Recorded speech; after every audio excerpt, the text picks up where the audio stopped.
এ পর্যায়ে আমরা জানার চেষ্টা করবো যে সত্য স্বপ্নের আলামত কি কি, অর্থাৎ কিভাবে বুঝবো যে আমি যে স্বপ্নটা দেখেছি এই স্বপ্নটা সত্য কিনা বা অর্থবহ কিনা। অনেকে আমাদের কাছে জানতে চায় যে আমি এই স্বপ্নটা দেখেছি, এটা কি সত্য স্বপ্ন, এটা কি অর্থবহ স্বপ্ন, বা এটা কি আল্লাহর পক্ষ থেকে কোনো গাইডেন্সমূলক বা দিক নির্দেশনা বা সুসংবাদমূলক স্বপ্ন।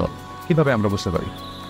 কিছু আলামত রয়েছে, কিছু নিদর্শন রয়েছে যেগুলো আলোকে কিন্তু আমরা সহজেই বুঝতে পারি যে স্বপ্নটা সত্য কিনা। সুনানে আবু দাউদের এক বর্ণনায় আল্লাহ রাসূল সাল্লাল্লাহু আলাইহি ওয়াসাল্লাম ইরশাদ করেছেন, আসদাকুন নাসি রুইয়া আসদাকুহুম হাদিসা। যে ব্যক্তি সত্য কথা বলে বেশি তার স্বপ্ন সত্য হয় বেশি। তাহলে সহজে আমরা বুঝলাম আপনি যদি সত্যবাদী নন, সাধারণত আপনার স্বপ্নগুলো সাধারণত জেনারেলি সত্য হবে। সেই ক্ষেত্রে সত্য স্বপ্ন বা অর্থবহ স্বপ্ন চেনার প্রথম আলামত হচ্ছে এই স্বপ্ন দেখে আপনার ভালো লাগবে। You feel good after seeing the tree. আপনি স্বপ্ন দেখেন পরে আপনার খুব স্বস্তি লাগবে, আপনার ভালো লাগবে, আপনার কাছে স্বপ্নটা পছন্দ হবে, খুব ভালো লাগবে স্বপ্নটা। যদি এরকম ফিলিং হয় আপনার, তাহলে আপনি বুঝবেন এই স্বপ্নটা সত্য ছিল এবং অর্থবহ ছিল। 2 নম্বর হচ্ছে true dreams are very short and concise. সত্য স্বপ্ন খুবই শর্ট হয়, কনসাইজ হয়। আরবিতে যেটাকে বলা হয় ওয়াদিহা জালিয়া, খুবই শর্ট, স্পষ্ট, ক্লিয়ার এবং কনসাইজ। অনেকে রাতে অনেক লম্বা লম্বা স্বপ্ন দেখে, লম্বা এপিসোড দেখে, একটার পর একটা ঘটনা দেখতে থাকে, মুভির মতো লম্বা লম্বা ঘটনা সে দেখতে থাকে।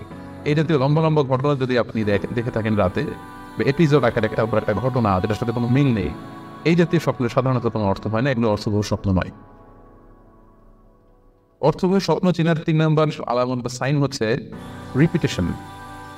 অর্থাৎ একই স্বপ্ন যদি আপনি বারবার দেখেন তাহলে বুঝতে হবে এটা অর্থবহ স্বপ্ন, এবং এটার মাধ্যমে আল্লাহ তাআলা আপনাকে কোনো দিক নির্দেশনা বা গাইডেন্স দিতে যাচ্ছেন। আপনাকে বোঝার চেষ্টা করতে হবে যে আসলে আল্লাহ তাআলা আপনাকে কী বোঝাতে চাচ্ছেন।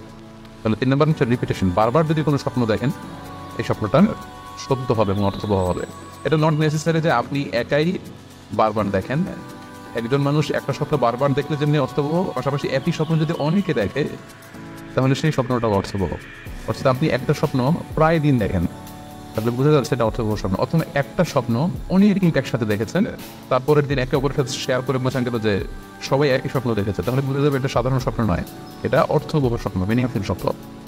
যেমন এই ক্ষেত্রে আমরা লাইলাতুল কদরের একটা হাদিসের কথা উল্লেখ করতে পারি। সহিহ বুখারীতে এসেছে, রমাদান মাসে সাহাবারা স্বপ্ন দেখলেন, অনেক সাহাবা একসাথে স্বপ্ন দেখলেন যে ওনাদেরকে বলা হচ্ছে রমাদানের শেষ দশকের শেষ 7 দিনের যে কোনো একদিন কদর হয়ে যেতে পারে।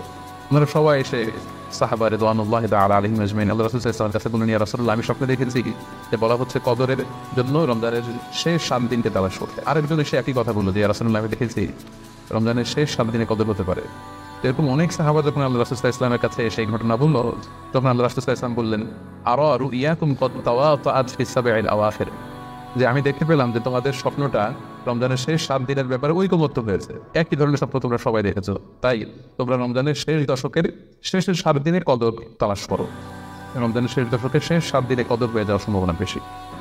সেই বুখারীর এই হাদিসের আলোকে কিন্তু আমরা বুঝতে পারলাম যে একটি স্বপ্ন একই ধরনের ঘটনা যদি অনেকে দেখে তাহলে এটা অর্থবহ। পাশাপাশি এক্ষেত্রে আমরা আজানের হাদিসটি উল্লেখ করতে পারি। আমরা এখন নামাজের আগে যে আজান দেওয়া হয়, শুরুর দিকে কিন্তু সাহাবাদের আজানের পদ্ধতি জানা ছিল না। তখন সাহাবারা আল্লাহ রাসূল সাল্লাল্লাহু আলাইহি ওয়াসাল্লামের সাথে কনসার্ন করছিলেন যে কীভাবে আজান দেওয়া যায়, অর্থাৎ কীভাবে ঘোষণা দেওয়া যায় সালাতের জন্য। একজন সাহাবা বললো, আমরা আগুন জ্বালিয়ে দিব, আগুনের ধোঁয়া দেখে মদিনার সবাই বুঝবে যে এখন সালাতের সময়, তো সবাই চলে আসবে। আরেকদিন বললো, না, প্রতিদিন আগুন জ্বালানো এটা নিরাপদ না, বরং আমরা খ্রিস্টানদের মতো বেল বাজিয়ে দিব, একজন বেল রিঙ্গার রাখবো, যে ঘন্টা বাজালে ঘন্টার আওয়াজ শুনে খ্রিস্টানদের মতো চার্চের জন্য লোকজন আসবে, বাকিরা সবাই নামাজ পড়তে চলে আসবে। তো এক একজনের এক এক পরামর্শ শুনে আমরা রাসূল সাল্লাল্লাহু আলাইহি ওয়াসাল্লাম কোনো সিদ্ধান্তে আসতে পারলেন না। তারপরের দিন একজন সাহাবা চমৎকার একটি স্বপ্ন দেখলেন। তিনি স্বপ্নে দেখলেন, ওনার নাম হচ্ছে আব্দুল্লাহ ইবনে যায়েদ ইবনে আবদ রাবি। উনি স্বপ্নে দেখলেন যে একজন লোক, খুব সম্ভবত ফেরেশতা হবেন, তার গায়ে 2টা সবুজ রঙের জামা এবং তার হাতে দিয়ে ঘণ্টা। তখন তিনি ওনাকে জিজ্ঞেস করলেন, আপনি কি ঘণ্টা বিক্রি করেন? তখন স্বপ্নে সেই লোকটি বলল, ঘণ্টা দিয়ে তুমি কি করবে? তো সাহাবী বললেন যে ঘণ্টা দিয়ে আমরা নামাজের জন্য আহ্বান করবো। তো স্বপ্নে সেই সবুজ কাপড় পরিণীত লোক বললো যে ঘণ্টার চাইতে যদি চমৎকার একটা আইডিয়া তোমার সাথে শেয়ার করি, সেটাকে তুমি শুনবে? সাহাবী বললেন, হ্যাঁ শুনবো। তখন তিনি বললেন, ঘণ্টা না বাজিয়ে তোমরা উঁচু একটা জায়গায় দাঁড়িয়ে আল্লাহু আকবার, আল্লাহু আকবার, আল্লাহু আকবার, আল্লাহু আকবার, আশহাদু আল্লা ইলাহা ইল্লাল্লাহ, আশহাদু আন্না মুহাম্মাদার রাসূলুল্লাহ, এই বাক্যগুলো তোমরা বলবে। এই বাক্যগুলোর মধ্যে দিয়ে আল্লাহ বরন্তের ঘোষণা হবে, রাসূল সাল্লাল্লাহু আলাইহি ওয়াসাল্লামের রিসালাতের ঘোষণা হবে, মানুষকে চমৎকার বাক্যে নামাজের দিকে ডাকাও হবে, পরে লোকজন নামাজে চলে আসবে। এই চমৎকার কথা শুনে সাহাবা তো অবাক হয়ে গেল, আমার ঘুম ভেঙে গেল। উনি সকালবেলা আল্লাহ রাসূল সাল্লাল্লাহু আলাইহি ওয়াসাল্লামের কাছে এসে পুরো ঘটনা শোনালেন যে একজন লোককে আমি দেখলাম হাতে ঘন্টা, আমি বললাম ঘন্টা কিনবো সালাতের আহ্বানের জন্য, তিনি আমাকে এই কয়েকটা বাক্য শিখিয়ে বললেন ঘন্টা না বাজিয়ে বাক্যগুলো দিয়ে আহ্বান করলে কেমন হয়। আল্লাহ রাসূল সাল্লাল্লাহু আলাইহি ওয়াসাল্লাম এই সপ্তাহের কথা শুনে তিনি অনুভূত হলেন। তিনি বললেন, তুমি ঠিকই দেখেছ, তুমি সঠিক স্বপ্ন দেখেছ। যেহেতু বেলালের কণ্ঠ খুব দরাজ, বেলালকে ডাকো, আমাদের ঘন্টাও বদলানোর দরকার নেই, আগুন জ্বালানোর দরকার নেই, বেলালকে বাক্যগুলো মুখস্থ করিয়ে দাও। বেলাল মসজিদে নববীর পাশে দাঁড়িয়ে আওয়াজ করে এই আজান দিবে, এই ঘোষণা দিবে। এই আজান শুরু হলো। বেলাল রাদিয়াল্লাহু তাআলা আনহু একটা উঁচু জায়গায় দাঁড়িয়ে আল্লাহু আকবার আল্লাহু আকবার বলে তিনি আজান দিতে শুরু করলেন।